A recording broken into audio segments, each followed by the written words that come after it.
So hi everyone, இன்னைக்கு எதை பற்றி நம்ம பேச போகிறோம்னு பார்த்தீங்கன்னா ஆண்டர்பிரினர்ஷிப் அண்ட் எம்ப்ளாய்மெண்ட்டுக்கு இருக்கக்கூடிய வித்தியாசங்கள். இது ஏன் இன்னைக்காக நம்ம பேச ஆரம்பிச்சிருக்கோம்னா, ரீசெண்ட் இவெண்ட்ஸில் இந்த ரீசெண்ட் டேஸில் பார்த்தோன்னா நிறைய இந்த எம்ப்ளாய்மெண்ட்டில் இருக்கிறவங்கலாம் என்னவோ ஒரு ரேட் ரேஸில் இருக்க மாதிரியோ ஒரு ஸ்லேவரியில் இருக்கிற மாதிரியும் ஆண்டர்பிரினர்ஸ் அப்படின்னு சொல்லப்படுற பிஸ்னஸ் ஓனர்ஸ் ஆண்டர்பிரினர்லாம் வந்து பார்த்தோன்னா தேர் லைக் பாசஸ் அண்ட் கிங்ஸ் அப்படின்ற மாதிரியும் ஒரு வதந்தி வந்துட்டு அப்படியே பரவலாக வந்து கூவப்படுது சோஷியல் மீடியாவில். இது நிறைய இன்ஃப்ளூயன்சஸ் ஸ்டார்டிங் இலான் மஸ்க்லேருந்து நிறைய இன்ஃப்ளூயன்சர்ஸ் வந்து இது அதிகமாக ஆண்டர்பிரினர்ஷிப் வந்து புஷ் பண்ணுறாங்க. ஸோ இதில் இருக்கக்கூடிய எங்களுடைய ஒப்பீனியன் என்ன, இதில் இருக்கக்கூடிய சில நுவான்சஸ் முக்கியமான துளிகள்லாம் என்ன அப்படின்றத பற்றி பார்க்கறதுக்காக தான் இன்னைக்கு இந்த டிஸ்கஷன். என்னை பொறுத்த வரைக்கும் இது 2020 அதிகமாக ஸ்டார்ட் ஆச்சு because of Android. What colour is your Bugatti, இந்த பெரிய மோஸ்ட் கூகுள் மேன்றதுனால அவன் சொன்ன அந்த ஒரு விஷயம் ஹை ரீச்சுக்கு போச்சு. தென் வந்து பார்த்தோன்னா நம்மளுடைய ஈலான் மஸ்க் அவரும் வந்து நிறைய இன்டர்வியூவில் பார்த்தோன்னா ஆண்டர்பிரினர்ஷிப் இந்த மாதிரியான விஷயங்கள் வந்து அதிகமாக ப்ரொமோட் பண்ணுறாங்க. But there were also people, நம்ம இன்ஃபோசிஸ் ஓனர் மாதிரி பார்த்தோன்னா இந்தியன்கள் வந்து இவ்வளோ ஒர்க் பண்ணுறதெல்லாம் பத்தலை, நீங்களாம் 12-14 மணி நேரம் ஒர்க் பண்ணணும் அப்படின்ற மாதிரி இந்த எம்ப்ளாய்மெண்ட் அண்ட் ஆண்டர்பிரினர்ஷிப்ன்றது வந்து பார்த்தோன்னா ஒருத்தரும் ஒரு விதமான கருத்து இருக்காங்க. இதில் நீ என்ன கரெக்டாக இருக்கும்னு நினைக்கிறேன்? நான் வந்து ஆக்சுவலாக இதெல்லாம் கொஞ்சம் க்ளோஸாக தான் இந்த சோஷியல் மீடியாலாம் ஃபாலோ பண்ணிட்டு வந்தேன். ஸோ என்ன கேட்டேன்னா வந்து அதுக்கு முன்னாடியிலிருந்தே இந்த ஒரு வேவ் ஸ்டார்ட் ஆயிடுச்சு. பர்சனலாக பார்த்தேன்னா பிஸ்னஸ் பீப்புளெலாம் வந்து சோஷியல் மீடியா வந்து அவங்களோட முக்கியமான ஒரு டிஸ்ட்ரிபியூஷன் புரிஞ்சுக்க ஆரம்பிச்சாங்க. ஸோ அப்படி புரிஞ்சுக்க ஆரம்பிக்கும் போது அவங்களோட பிஸ்னஸை பற்றி முதல்ல வந்து சோஷியல் மீடியா, அதாவது வந்து இன்ஸ்டாகிராம், அதுக்கப்புறம் யூடியூப், இதெல்லாம் வந்து பேச ஆரம்பிச்சு அது வழியாக ஒரு பாப்புலாரிட்டி கெயின் பண்ணி அவங்களோட லாஜிஸ்டிக்ஸ் அண்ட் டிஸ்ட்ரிபியூஷன் வந்து ஃபிகர் அவுட் பண்ண ஸ்டார்ட் பண்ணாங்க. இதுக்கப்புறம் என்ன ஆச்சு, இதை பார்த்துட்டு ஓகே இதில் வந்து we can make a lot of money ன்னு ஆல்ரெடி இருந்த இன்ஃப்ளூயர்ஸர்ஸ் who are like having 1 million followers, 2 million followers, இவங்கெல்லாம் வந்து நம்ம இதை வந்து கான்டென்ட் மட்டும் வச்சு தான் காசு பண்ணிட்டு இருக்கோம். What if we can actually sell something out of this? நாம ஏதாவது ஒரு பேசிக்கா ஏதாவது நம்மளால மர்ச் தாண்டி ஏதாவது ப்ரொவைட் பண்ண முடிஞ்சதுன்னா we can actually make a lot of money அப்படிங்கறது ரியலைஸ் பண்ணாங்க. சோ இப்படி இருக்கும்போது என்ன ஆகுது, கண்டென்ட் கிரியேட்டர்ஸ் வந்து இத ரியலைஸ் பண்ணாங்கன்னு சொல்றாங்க, இல்ல பிசினஸ் ஓனர்ஸ் ரியலைஸ் பண்ணாங்க. பிசினஸ் ஓனர்ஸ் வந்து ஒரு மார்க்கெட்டா பார்த்தாங்க, அது influencers opportunity exactly. Okay, so அதுக்கு அப்புறம் என்ன ஆச்சு, நம்ம மிஸ்டர் பீஸ்ட் இந்த மாதிரி ஆளுங்க எல்லாம் வந்து they are like so big of a content creators, sponsoring them doesn't make sense anymore. It only makes sense for them to sell their own product. So இப்படி ஸ்டார்ட் ஆச்சா. அதுக்கடுத்து என்ன ஆச்சு, இப்போ ஃபுல்லா வந்து ஆண்டர்பிரினர்ஸ்லாம் இப்போ ஃபுல்லா ஆன் சோஷியல் மீடியா வந்துட்டாங்க. இப்போ அதுக்கடுத்து இப்படிலாம் நடக்குது, அப்போ வந்து இவங்களெல்லாம் க்ளோரிஃபை பண்ணி நம்ம வந்து we can make a market out of it. அடுத்து வந்து ஒரு new form of content creators வந்தாங்க. என்ன பண்ணாங்கன்னா selling entrepreneurship. They are not selling the business or how to think about problem solving anymore. They're just selling the idea of entrepreneurship and saying how glorious it is. So இப்படி பண்ணும்போது தான் ஒரு ப்ராப்ளமே create ஆக ஆரம்பிச்சது. அப்போ என்ன பண்ணணும், இப்போ நான் இப்போ க்ளோரிஃபை பண்ண போறேன், இன்னொன்று ஒரு விஷயத்த மட்டன் தட்டி தான் ஆகணும். அப்பதான் அவங்க ஆரம்பிச்சாங்க எம்ப்ளாயினா ரேட் ரேஸ், எம்ப்ளாயினா ஒண்ணுக்கு போயிடலாம். அப்படியும் வேலை இருக்குதான், நான் இல்லைன்னு என்னைக்குமே சொல்லவே மாட்டேன். பட் ஆனால் வந்து saying that being an employee itself is a shameful thing is a horrible way to put it. Directly சொல்லணும்னா அதுதான் வந்து ஒரு ஃபர்ஸ்ட் ஓப்பனிங் வியூவா இருக்கும். இந்த ஆண்டர்பிரினர்ஷிப்பை க்ளோரிஃபை பண்றது தப்பான்னு கேட்டால் தப்பு கிடையாது. பிகாஸ் ரீசெண்ட் டேஸ்ல 2020 இருந்து 2021 இந்த 1 இயர்க்குள்ளே வந்து பார்த்தீங்கன்னா almost 20% rice in entrepreneurs just in இந்தியாவில் மட்டும். அண்ட் இது ஒரு நல்ல ஒரு பாத்தை ஓப்பன் பண்ணுதுன்னு தான் நான் சொல்லுவேன் பேசிக்லி. ஏன்னா basically people are done with being employee, அந்த ஒரு ஆட்டிடியூட் வந்து அதிகமாக வர ஆரம்பிச்சிருச்சு. ஏர்லியர் ஜென்ரேஷன்லாம் பார்த்தீங்கன்னா employment was something that's very very great. Business start பண்றேன்னு சொன்னவங்க பார்த்து சிரிச்ச காலம்லாம் போய் இப்போ பிசினஸ் ஓனர்ஸ் ஆர் லைக் என்ன சொல்ல ஒரு டெமிகாட் ரேஞ்சுக்கு வந்துட்டு பிசினஸ்லாம் ஸ்டார்ட் பண்றீங்களா, ரொம்ப பெரிய விஷயம் பண்ணுங்க. இந்த சப்போர்ட், மாரல் சப்போர்ட்ன்றது வந்து அதிகமாக கிடைக்க ஆரம்பிச்சது. அண்ட் இந்த பாஸ்ட் ஜென்ரேஷனுக்கும் இப்போ இருக்கிற முக்கியமான வித்தியாசம் என்னன்றது பார்த்தீங்கன்னா லாயல்டி டு அ கம்பெனி. ஒரு இப்போ நான் வந்து பேசிக்கலி பார்த்தோன்னா I belong to that generation. நான் எந்த ஒரு கம்பெனியில் ஒர்க் பண்ணாலுமே I feel belong to that company. நான் எதனா ஒன்று சொன்னால் இங்கே இம்ப்ரூவ்மெண்ட் நடக்குமா, இங்கே எதனா கொஞ்சம் பெட்டராக பண்ணலாமா, இது இன்னும் எஃபிஷியண்டாக எப்படி பண்ணுறது, இந்த ஒரு கம்பெனிக்குன்னு ஒரு ஈடுபாடு அப்படின்றது வந்து அதிகமாக எனக்கு இருக்கும். அண்ட் ப்ரீவியஸ் ஜென்ரேஷனில் பார்த்தீங்கன்னா அது ரொம்பவே அதிகமாக இருக்கும். இதுக்கு பேசிக்கான காரணம் என்னன்றது பார்த்தோன்னா that company shows you the reward in front of your eyes. ஒரு என்ட்ரி லெவல்ல நீங்க ஒரு ஜாப் சேரும்போது உங்களுக்கு இருக்கக்கூடிய ஒரு ரெஸ்பெக்ட் அண்ட் ஒரு visual aspect. salary is something that is written. நீ என்ன சொல்றியோ அதை தான் நம்ப போறாங்க. But I mean your co-workers கிட்ட. But there are some visual representation of designation in the previous generation. இப்போ previous generationல ஒருத்தர் ஒரு கம்பெனிக்குள்ள சேர்றாங்கன்னா ஒரு let it be a factory setupனு வச்சுக்கோங்க. ஒரு அங்க there are two different types of employment. ஒன்னு employee, இன்னொன்னு labor. labor in the sense semi skilled employees. skilled employeesலாம் வந்து எம்ப்ளாயின்றாங்க. ஸோ இது அந்த காலத்துல இருந்து இந்த காலத்து வரைக்கும் ஒரே செட்டப் தான் இருக்கு. அங்க லேபர்ஸ்க்கு தனி கேன்டீன், லேபர்ஸுக்கு தனி ரெஸ்ட் ரூம், லேபர்ஸுக்கு தனி யூனிஃபார்ம், அவங்க இருக்க வர போக கேட்டு என்ட்ரில இருந்து எல்லாமே தனித்தனியா வச்சிருப்பாங்க. வேற ஸ்கில்ட் எம்ப்ளாயிஸ் லைக் இந்த ஹெச்ஆர், அக்கௌண்டன்ட், மேனேஜர்ஸ் இவங்களுக்குலாம் பார்த்தோன்னா தனித்தனியா இருக்கும் எல்லாமே. ஈவன் த யூனிஃபார்ம் இவங்க வந்து ஹாஃப் ஹேண்ட் போட்டிருப்பாங்க, அவங்க வந்து ஃபுல் ஹேண்ட் போட்டிருப்பாங்க. ஸோ இந்த பாஸ்ட் அந்த ஒரு புதுசா ஒரு சேர்ற ஒருத்தன் எப்படி பார்ப்பான்னா நான் ஆஃப் ஹேண்ட்ல இருந்து ஃபுல் ஹேண்ட் போகணும், அந்த ஒரு லாயல்டி டு த கம்பெனி, இந்த கம்பெனி முதலாளி வந்தா கையெடுத்து கும்பிடுறது, இதெல்லாம் வந்துட்டு இல்ல it made their lifes. no of course see I was laughing for a different reason. இதெல்லாம் வந்து இருந்தது. பட் இப்போ அது இருக்கான்னு கேட்டா இல்ல. now it has become totally a sector of information technology and software companies. இந்த இடத்துல எல்லாருமே மாதிரியே இருக்கிறதுனாலயும் இப்போ ஒரு மேனேஜருக்கும் ஒரு டிஎல் இருக்கிற ஒரே டிஃபரன்ஸ் என்னவா ஆயிடுச்சு பக்கத்துலேயே உட்காந்து இருப்பாங்க. Only difference is salary. So இதனால என்ன ஆகுதுன்னா இந்த எம்ப்ளாயியா இருக்கக்கூடியவன் சேலரி மட்டும் நோக்கி ஓடிட்டு இருக்கான். அந்த கம்பெனி லாயல்ட்டின்றது மிஸ் ஆகுது. இந்த கம்பெனி லாயல்ட்டின்றது மிஸ் ஆகுறதுமே பார்த்தோன்னா நிறைய புது companies I should own my own brand அப்படின்ற ஒரு கண்ணோட்டம் வந்து அதிகமாயிடுச்சு. So I think this is one of the major reason why entrepreneurship started. One of the reason என்ன பொறுத்த வரைக்கும். ஸோ இதுக்கு அடுத்து பார்த்தீங்கன்னா இப்போ எம்ப்ளாயிஸ்லாம் எதுக்கு இப்படி பண்ணுறாங்கல்ல, அப்போ எம்ப்ளாயிஸ் வந்து எதுக்கு இது வந்து வெறும் வந்து ஒரு சைட்லேருந்து வந்த அந்த சோஷியல் மீடியா ப்ரெஷர் மட்டும் நான் சொன்ன மாதிரி கிடையாது. எம்ப்ளாயிஸும் இந்த மாதிரி ஃபீல் பண்ண ஆரம்பிச்சிருக்காங்க. அதனால தான் வந்து they started resonating with the content that is being posted online. So why that happened? இப்போ வந்து மோஸ்ட்டாக எப்போவுமே எம்என்சி வந்து ஃபுல்லாகவே ஒரு ஈவில் கார்ப் மாதிரியும், ஒரு எம்என்சினாலே வந்து they are all trying to like suck our blood அந்த மாதிரி ஒரு இம்ப்ரெஷன் இருக்கு இல்லையா. நிறைய கம்பெனிஸ்ல அது உண்மையும் கூட. பட் ஆனால் வந்து மோஸ்ட் ஆஃப் த கம்பெனிஸ்ல வந்து even if it is not that way, people actually want you to see it that way for some reason because they are making a market out of it somewhere else. But ஆனால் அசைட்ஸ் from that people வந்து இந்த மாதிரி ஈவில்ங்கிற மாதிரி யோசிக்க ஆரம்பிச்சதுனால இந்த லாயல்ட்டிங்கிற ஒரு விஷயம் வந்து கம்ப்ளீட்டா அவங்க கிட்ட இருந்து போயிடுச்சு. அவங்க எப்படி பாக்குறாங்கன்னா நான் வந்து 2 இயர்ஸ்ல எப்படி ஸ்பிளிட் 2 இயர்ஸ்ல அடுத்த கம்பெனி, 2 இயர்ஸ்ல அடுத்த கம்பெனி, 2 இயர்ஸ்ல அடுத்த கம்பெனி, ஒரு ஷிஃப்ட்டுக்கும் வந்து எப்படி வந்து 30ல இருந்து 60% ஹைக் நான் எப்படி எடுக்கிறது, என் சேலரி வந்து எப்படி வந்து 10 lakhsல இருந்து 12 lakhs ஆகும், 12 lakhsல இருந்து 16 lakhs ஆகும்.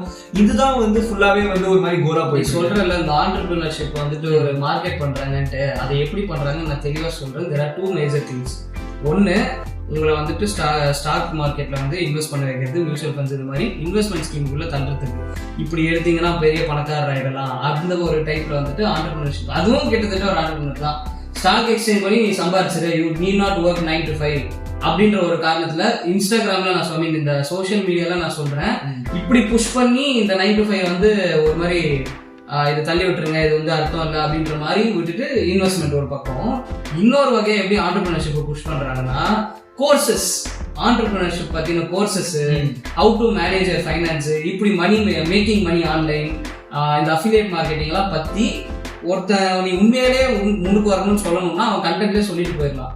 பட் அது வேற எவனோ ஒருத்தனுடைய கண்டென்ட்டை அதிக பிரைஸ்ல வச்சு இந்த பிரமிட் ஸ்கீம் மாதிரி பண்ணிட்டு that is a different concept. அது ஒரு டிஃப்ரெண்ட் டாபிக்காவே பேசணும்னு இருந்தோம். பட் அந்த ஆண்டர்பிரினர்ஷிப் நீ வேலைக்கு போகாத ஈஸியா உங்களுக்கு சம்பாதிக்க முடியும்னு சொல்லி உங்களுக்குன்னா ஒரு ஸ்கேம்ல சிக்க வைக்கிறதுக்காகவே இந்த எம்ப்ளாய்மெண்ட் வந்து ரொம்ப கீழே தள்ளுற ஒரு கான்செப்ட் சோசியல் மீடியால அதிகமா பார்க்க முடியும். ஸோ இதுல இருக்க ரியலைசேஷன் அது நான் என்ன சொல்ல வரேன்னா, இந்த 9 to 5 ஜாப் எம்ப்ளாய்மெண்ட்டை வந்து கஸ் பண்ணி உங்களை வேற எதனா இன்வெஸ்ட்மெண்ட் ஸ்கீம் இல்ல ஸ்கேம்ல எதனா கோர்த்து விட்டு மணி சம்பாதிக்கணும்ன்ற ஒரு நோக்கத்தோடவே நிறைய இன்ஃப்ளூயன்சர்ஸ் 9 to 5 இந்த எம்ப்ளாய்மெண்ட்ன்ற ஒரு விஷயத்த தப்பு அப்படின்ற மாதிரி பண்றாங்க. So yeah, this is like the evil side of it. But ஆனா இப்போ நம்ம ஒரு பாசிட்டிவ் சைடுக்கு வரலாமே. இப்போ வந்து இப்போ ஆண்டர்பிரினர்ஷிப் வந்து இந்த மாதிரி நிறைய வந்து இது நல்லதோ கெட்டதோன்ற மாதிரி பார்த்தாலுமே இது வந்து at the end of the day வந்து கண்ட்ரிக்கா இருக்கட்டும், ஒரு இண்டிவிஜுவல் பர்ஸ்பெக்டிவா இருக்கட்டும், இது வந்து நல்லதுதான். ஏன்னா வந்து நிறைய ஆண்டர்பிரினர்ஸ் கிரியேட் ஆகும்போது நம்ம இந்தியாலேயே வந்து நம்ம வித்தின் இந்தியா வந்து இண்டஸ்ட்ரீஸ் அண்ட் சொல்யூஷன்ஸ் கிரியேட் பண்ணும்போது products will be a lot more cheaper, availability, reliability இது எல்லாமே வந்து நம்ம சுற்றி இருக்கிற விஷயத்துலேயே இன்க்ரீஸ் ஆகும். நாமளாவே நம்ம குவாலிட்டியை டிக்டேட் பண்ணலாம். we don't have to depend on anyone else. ஆமா, நம்ம ஒரு செல்ஃப் சஃபிஷியன்ட் கண்ட்ரி ஆக முடியும். எகனாமிக் ஸ்டாண்டர்ட்ஸ்ல இருந்து ஒருத்தரோட பெர் கேபிட்டா இன்கம் இருக்கு எல்லாமே இன்க்ரீஸ் ஆகும். GDP will increase. Yeah, so this is actually a very good thing. But ஆனா வந்து நாங்க இந்த மாதிரி எதுக்கு அந்த ஒரு ஈவில் பெர்ஸ்பெக்டிவே உங்களுக்கு கொடுக்குறோம்னா, don't actually get into entrepreneurship just because of hype, just to look cool in front of your friends or something like that. See, because ஏன்னா வந்து நானும் வந்து ஆக்சுவலா ஒரு B2B SaaS வந்து ஒரு ஸ்டார்ட் பண்ணேன். நான் வந்து இந்த என்விரான்மெண்ட் குள்ள வரும்போது எனக்கு புரிஞ்சுது என் ஏஜ் குரூப்ல இருக்கிறவங்க நிறைய பேர் வந்து என்ன பண்ண ஆரம்பிச்சாங்கன்னா, நான் என்ன சொல்றேன், நான் வந்து இந்த மாதிரி ஒரு ப்ராப்ளம் ஸ்டேட்மெண்ட் பார்த்தேன், இந்த இடத்துல உண்மையிலேயே இந்த மாதிரி ஒரு ப்ராப்ளம் இருக்கு, இந்த மாதிரி ஒரு B2B SaaS கொண்டு வந்தது சரியாகும். இந்த மாதிரி சரியாகும் போது வந்து பீப்புளுக்கு ஆக்சுவலா வந்து we can benefit them somehow in the clothing industry. So அப்படின்னு இருக்கும்போது we actually tested the product, we got users, made little bit of money out of it, all this is going good. But beyond that அது ஒரு மாதிரி ஒரு sticky user base கொண்டு வர முடியல. So that actually didn't go particularly well after that. But the point is that when I actually started doing all this, I started to interact with people in this area, right? Especially people who are less than 25-30. அவங்க கிட்ட பேசும்போது என்ன ஆகுதுன்னா, these people are telling their entrepreneurs, having it in their CV and then trying to find a job. So bro, like what are you even trying to do அப்படின்ற மாதிரி அது பாக்குறதுக்கு இருக்கு. அதுக்கு அடுத்து என்ன பண்றாங்க, அவன் ஜாப்க்கு தான் தேடிட்டு இருக்கான். பட் ஆனா பேசுறது வந்து ஃப்ரெண்ட்ஸ் கிட்ட எல்லார்கிட்ட எப்படி பேசுவான்னா வந்து ஒரு மாதிரி வந்து நான் வந்து பிசினஸ் ரன் பண்றேன், எதுவும் அது வந்து எனக்கு பிரச்சனை இல்லைங்க, நீ பிசினஸ் ரன் பண்றதுன்னு சொல்றது சொல்லு. பட் ஆனா வந்து ஆப்போசிட் இருக்கிறவங்கள வந்து ஃபீல் பேட் பண்ண வைக்கிறது, just because their employee is going to 9 to 5 jobsங்கிறது வந்து ஃபீல் பேட் பண்ண வைக்கிறது வந்து it's a very horrible thing to do. இந்த கேட்டகரியில வந்து பார்த்தோன்னா, இந்த teenager starting and 20s start பண்றவங்கள பார்த்தோன்னா mostly using their daddy's money to start a business, start a code. இது வந்து அதிகமா நானும் பாக்குறேன். இந்த க்ளோட்டிங் சொல்ற பத்தியா, சுத்தி இருக்கவங்க கிட்ட வந்து பெருமை பேசுறதுன்றது, இந்த க்ளோட்டிங்காகவே பிசினஸ் ஆரம்பிக்கிறோம். எப்படி ஆரம்பிக்கிறாங்கன்னா, என்ன சொல்றது, ஒரு ப்ராப்பர் நாலேஜ் பேஸ் இல்லாம ஓகே கம்பெனி ஆரம்பிச்சா நம்மளும் பெரியாளா அப்படின்ற ஒரு எண்ணத்துல அப்பா காசையோ அம்மா காசையோ செலவு பண்ணிட்டு கம்பெனி ஆரம்பிச்சுட்டன்ற பேர்ல எந்த ஒரு பேசிக் நாலேஜோ எந்த ஒரு பேசிக் ஸ்டஃப் அந்த ஆண்டர்பிரினர்ஷிப்க்கு தேவைப்படக்கூடிய முக்கியமான விஷயங்கள் ஒரு இதெல்லாம் என்னென்ன, இப்ப இந்த டிஃபரன்ஸ் பத்தி இவ்வளவு நேரம் நம்ம பேசிட்டு இருக்கோம்னா, we have to know what is this-ன்றது அது என்னன்னே தெரியாம ஒரு பிசினஸ் ஸ்டார்ட் பண்ணக்கூடிய கோஷ்டி இருக்குது. So what is the required knowledge? ஒரு எம்ப்ளாயியா இருக்கணும்னா அதுக்கு தேவைப்படக்கூடிய ஒரு நாலேஜ் அண்ட் ஸ்கில் செட் என்ன, ஒரு ஆண்டர்பிரினரா இருக்கணும்னா அதுக்கு தேவைப்படுற ஸ்கில் செட் என்ன? ஸோ வந்து ஆண்டர்பிரினர்னு நம்ம எப்போ பேச ஆரம்பிச்சிட்டோம்னாலே அப்போ வந்து you are talking like someone who has to be capable of doing a lot of things, not just doing a specific job per se.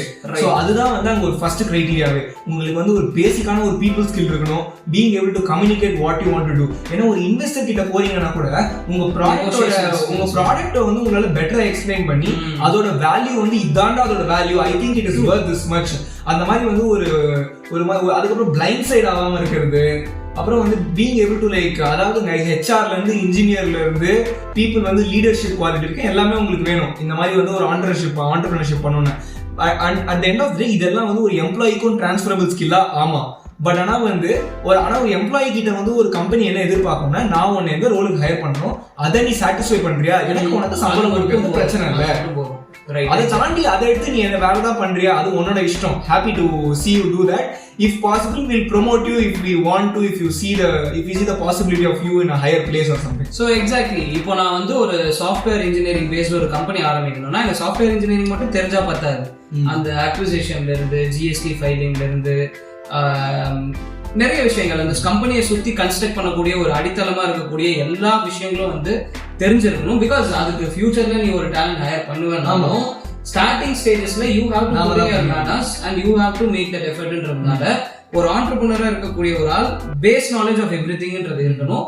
ஒரு எம்ப்ளாயியா இருக்கும்போது உனக்கு நீ என்ன வேலை பார்க்க போறியோ அதுக்கான பேசிக் ஸ்கில் மட்டும் இருந்தால், அது கூட ரொம்ப டெக்னிக்கலா அந்த கம்பெனிக்கு ஏற்ற மாதிரி உங்களுக்கு டியூன்டுன்னா இருக்க வேண்டிய அவசியம் இல்லை. ஏன்னா அவங்களே வந்துட்டு ரெக்வயர்மெண்ட்டை ஃபுல்ஃபில் பண்ற மாதிரி ட்ரைனிங் எல்லாம் கண்டக்ட் பண்றாங்க. பட் ஒரு ஆண்டர்பிரினரா ஸ்டார்ட் பண்ணும்போது இதுதான் அதில் இருக்கக்கூடிய பிரச்சனைகள். பட் ஆனா வந்து இப்போ உடனே ஒரு ஆண்டர்பிரினர்னு சொல்லிட்டு அப்ப எல்லாமே தெரிஞ்சாதான் ஆண்டர்பிரினர் வர முடியுமா? அதுக்காக நான் வந்து இது எப்படி தெரியுமாங்க, யூடியூப் சேனல் ஸ்டார்ட் பண்ணணும்னா வந்து நான் கேமரா இருந்தா தான் ஸ்டார்ட் பண்ணுவேன், நான் அடுத்து லைட்டிங் இருந்தா தான் ஸ்டார்ட் பண்ணுவேன். அந்த மாதிரி நீங்க ஒரு ரூலா உங்களுக்கு ஆட் பண்ணிக்கிட்டே போனீங்கன்னா நீங்க ஸ்டார்ட்டே பண்ண மாட்டீங்க. சோ அந்த மாதிரி தான் ஆண்டர்பிரினர்ஷிப்க்கும் நீங்க வந்து நான் வந்து இதுல தான் பண்ணுவேன், அது நான் இவ்வளோ ரெக்யர்மெண்ட் சொன்னேன், அதுக்காக இது எல்லாமே உங்களுக்கு முதல்ல வரணுமான்னு கேட்டா கண்டிப்பா கிடையாது. These are all things that has a learning curve and you can do it on the go. But ana mukkiyamana point enna, if you actually really like the problem you are solving and you see the impact for it growing, you won't mind learning all this. You don't see all of this as a trouble. You see it as, you see all of this as something that comes along with it, and idala வந்து is going to make you scale in the future. So அதனால உடனே வந்து நான் இதெல்லாம் தெரிஞ்சாதான் entrepreneurship குள்ளே வருவேன் அப்படிலாம் கேட்டா கிடையாது. If you have a problem in mind, making a baby, you are confident that you are able to solve it, go for it. First 10 minutes மட்டும் இருந்தா போதுமான்னு கேட்டா பத்தாது. அதுக்கப்புறம் ஒரு 10 மாசம் உழைப்புன்றதும் ஒன்று கண்டிப்பா தேவைப்படும். என்னதான் உங்களுடைய இந்த இக்கிகை, அதாவது இந்த நீட் என்ன இருக்கு, இதுல நான் எப்படி சம்பாதிக்க முடியும்ன்ற ஒரு விஷயத்தை நீங்க கண்டுபிடிச்சாலும், அது கேட்க காதுக்கு சுகமா இருந்தாலும், அந்த 10 நிமிஷம் எஃபர்ட் கழிச்சு உங்களுக்கு கண்டினியூஸா there has to be some hard work. அந்த ஹார்ட் ஒர்க்கோட ரிசல்ட்டா தான் you can get something. But அது இப்ப நடக்குதா அப்படின்னு கேட்டா மேக்ஸிமம் நடக்கிறது இல்லை. Many entrepreneurs are failing because they did not get what they want to do. அவங்க என்ன பண்ணணும்ன்ற ஒரு பேசிக் ஐடியாவே இல்லாம சும்மா நேம் சேக், இது வந்து பேர் தெரிஞ்ச கம்பெனிஸ் எல்லாம் இல்லை, பேர் தெரிஞ்ச கம்பெனிஸ் கூட நிறைய இந்த மாதிரி போயிட்டு தான் இருக்கு. மெனி கம்பெனிஸ் இப்போ இந்த டெக் கம்பெனிஸ், ஏஐ கம்பெனிஸ் எல்லாம் பார்த்தோன்னா தேர் கெட்டிங் அ பூம். அந்த ஏஐன்னு பேரை வச்ச உடனே வந்து பார்த்தோன்னா நிறைய வந்து வெஞ்சர் கேபிட்டலிஸ்ட்லாம் வந்து நிறைய இன்வெஸ்ட்லாம் பண்றாங்க. எல்லாத்தையும் வாங்கி வச்சுட்டு என்ன பண்ணணும்னு தெரியாம முடிக்கிற அளவுக்கு சில கம்பெனிஸ் எல்லாம் அந்த ஹைப்லயே ஓடுறவங்களா இருக்காங்க பாத்தீங்களா. 2020 பிளாக் செயின், 2022 2023 ஏஐ, அந்த மாதிரி உடனே வந்து அது என்ன ஆகும்னா சடனா இவன் பிளாக் செயின் ஸ்டார்ட் பண்ணிட்டு இருப்பானா இருக்கும். ஏன்னா அப்ப அது பூம் ஆச்சு. ஆனா அதுக்கடுத்து வந்து ஏஐ பூம் வந்துடுச்சுங்கிறதுக்காக உடனே ஏஐக்கு தாவுறது, அதுக்கடுத்து ஏஐ முடிச்சுட்டு ரோபோட்டிக்ஸ் இப்ப டக்குன்னு பீக்கால ஏஐ எல்லாம் விட்டுட்டு அப்படி டக்குன்னு ரோபோட்டிக்ஸ் போறது. அதாவது இது எப்படின்னா வந்து இருக்கிற எல்லா ஆப்லயும் இத்தினோண்டு கடிச்சிட்டு போற மாதிரி இது. நம்ம ஊர்ல வந்து ஆண்டர்பிரினர்ஷிப் எப்படி பாக்குறாங்கன்னா ஒன்லி இந்த சக்சஸ் ஸ்டோரிஸ் மட்டும் பார்த்துட்டு பிசினஸ் ஆரம்பிச்சாலே வந்து கரெக்டா இருக்குன்னு நினைச்சிட்டு இருக்காங்க. பட் அது உண்மை கிடையாது. ஃபர்ஸ்ட் ஆஃப் ஆல் நமக்கு என்ன நீட் இருக்கு, நான் இதை தான் இந்த சொசைட்டில பண்ணணும்னு நினைக்கிறேன், this is what I think has more market. Number 1, இதுதான் எனக்கு பிடிச்சிருக்கு. Sometimes it doesn't work that way. உங்களுக்கு பிடிச்சதை செஞ்சுதான் நீ ஒரு பிசினஸ் ஆரம்பிக்கணும்ன்றதும் வந்துட்டு ஒரு கட்டாயம் கிடையாது.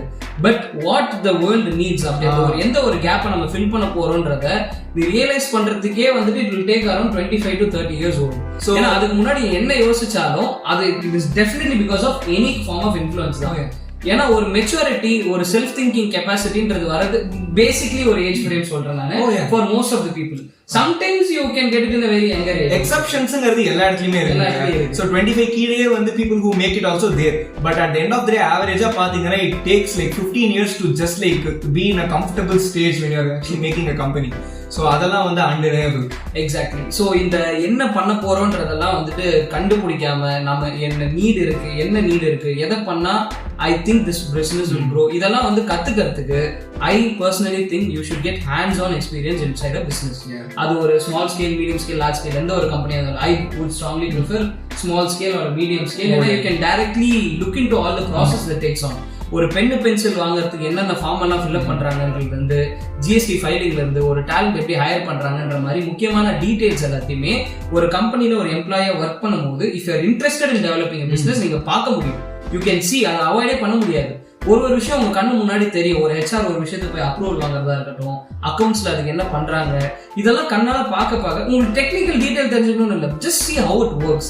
அதை முதல்ல அனலைஸ் பண்ணி கிராஸ் பண்ணிக்கிட்டாதான் ஒரு பிசினஸ் ஆரம்பிச்சா என்னென்ன விஷயங்கள்லாம் நடக்கும், அந்த பிசினஸ் ஓனர் எப்போ தூங்குறாரு, எப்போ வராரு போறாரு, வீட்டுக்கு போனாலும் லேப்டாப்போட போறாரு, ஒர்க் பண்றாரு, இந்த மாதிரி விஷயங்கள்லாம் அண்டர்ஸ்டாண்ட் பண்ணிக்காமலே ஒரு ஸ்டார்ட் அப் ஸ்டார்ட் பண்றது is it going to be successful அப்படின்னு கேட்டா question mark. Is it good திங்னு கேட்டா டெஃபினெட்லி நோ. என்னை பொறுத்த வரைக்கும் அது டெஃபினெட்லி. அதாவது நீங்க வந்து இதெல்லாம் வந்து இருக்கும்போது you are more aware of what you are getting into. So the more you are aware of what you getting into, நீ வந்து probability of actually being unsuccessful reduces. So அவ்வளவுதான்.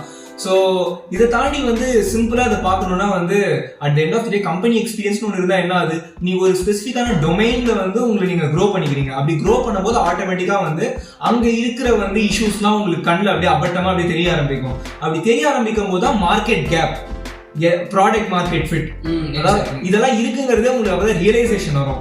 அப்புறம் வந்து இருக்கிறதுலே முக்கியமான பாயிண்ட் வந்து சுபாஷ் இப்போ ஒன்று சொன்னது என்னன்னா வந்து small scale to medium scale இண்டஸ்ட்ரீஸ்ல வந்து ஜாயின் பண்றது.